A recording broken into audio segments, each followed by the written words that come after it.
자, 여러분 환영합니다. 오늘 이 설명 자료에서는요, 여러분이 가정학 하면 떠올리셨을 법한 아주 오래된 오해들을 완전히 산산조각 내보려고 합니다. 혹시 지금도 속으로, 가정학? 그거 그냥 요리나 반월질 배우는 거 아니야? 하고 계신 건 아니겠죠? 오늘은 원론 자료를 쫙 펼쳐놓고 이 가정학이라는 학문이 실제로는 얼마나 치밀하고 과학적인지, 특히 주요 이론들을 중심으로 아주 쉽게 파헤쳐 보겠습니다. 준비되셨죠? 좋아요. 바로 시작하겠습니다. 우리가 오늘 살펴볼 흐름은 이렇습니다. 먼저 가정학의 진정한 의미를 짚어보고요. 이어서 학문적 성격을 알아볼 겁니다.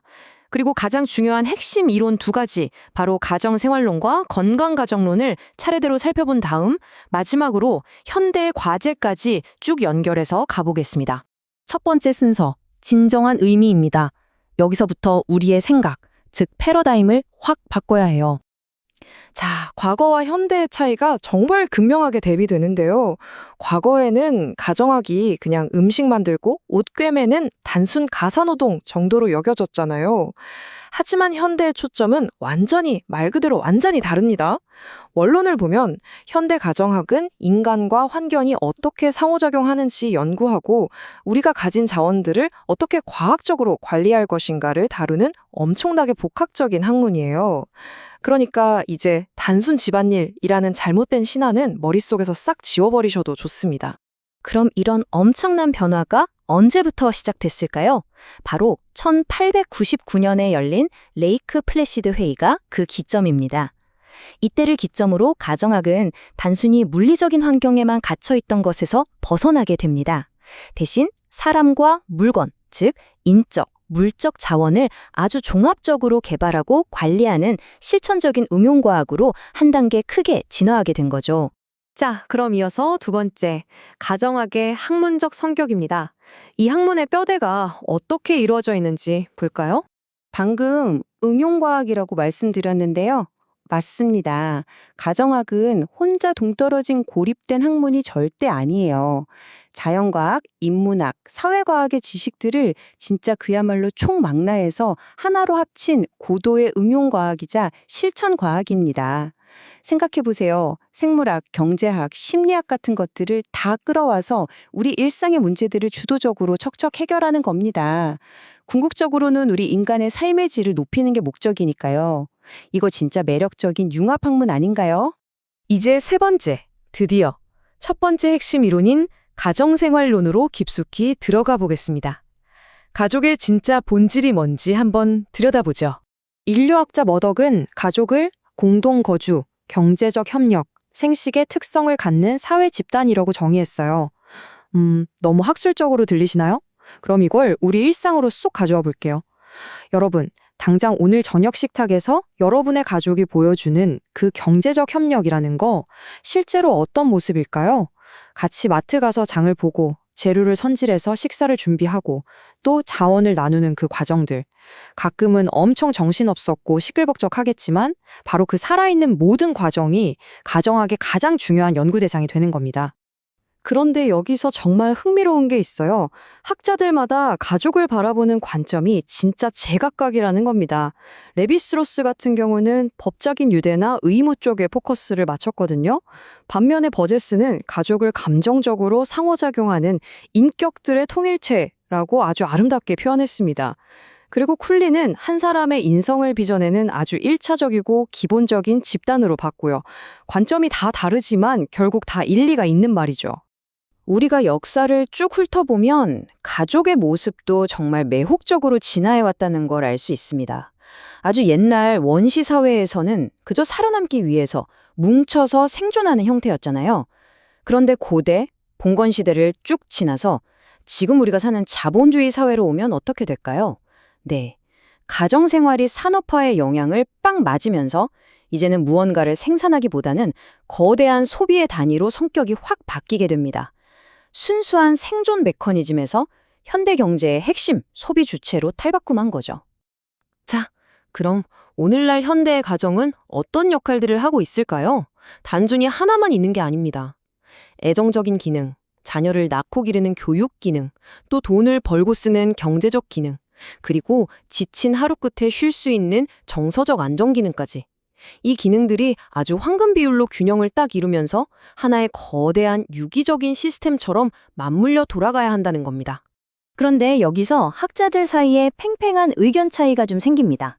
오그번이라는 학자는 요즘은 학교나 회사 같은 사회기관들이 전통적인 가족의 기능을 다 빼앗아가서 가족의 역할이 쪼그라들었다고 지적해요.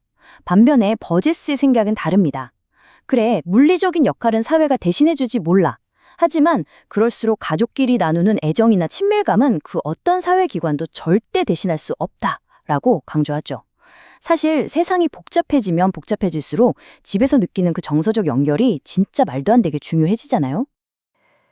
자, 이제 네 번째 파트, 두 번째 핵심 이론은 건강가족론으로 넘어갑니다. 과연 가족은 어떻게 해야 진짜로 번영할 수 있을까요? 우리가 보통 건강한 가정이라고 하면 안 싸우고 아무 문제 없는 집을 떠올리기 쉽잖아요? 그런데 그게 아니라는 겁니다. 이 이론에서 말하는 건강 가정이란 신체적, 심리적, 사회적으로 평안한 상태를 그냥 두는 게 아니라 주도적으로 유지하는 가족을 말해요.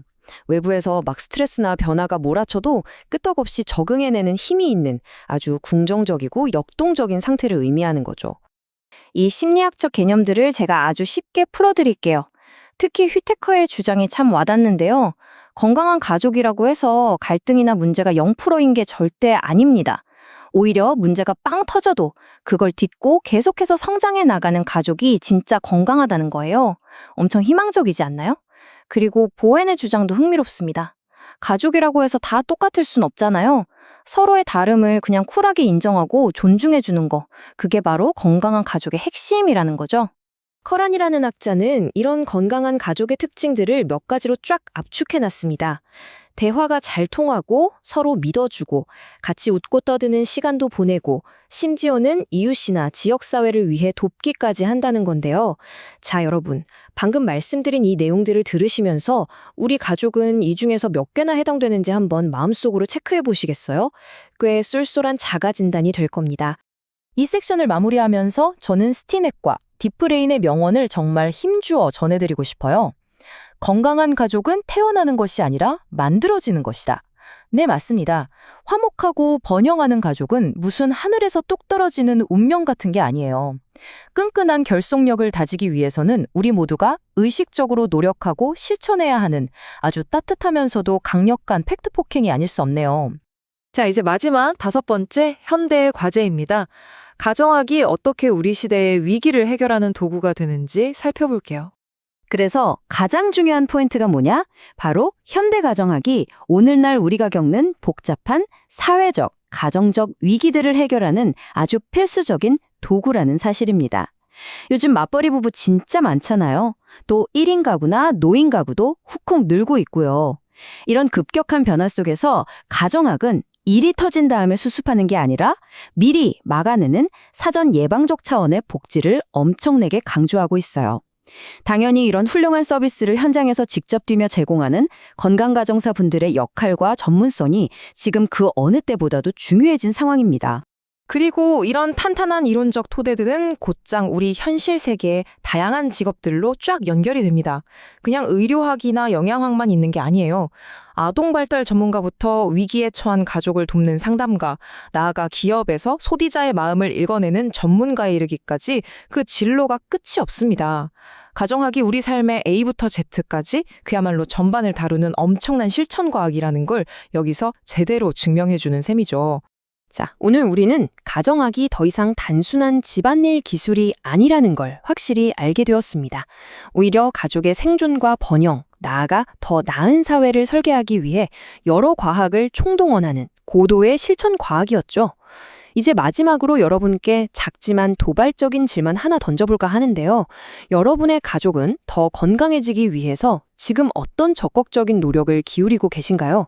오늘 배운 이 흥미로운 가정학의 핵심 개념들을 여러분의 일상에 딱 한 번만이라도 적용해 보시길 추천해 드립니다. 그럼 이번 설명 자료는 여기서 마치겠습니다. 끝까지 함께 해주셔서 정말 감사합니다.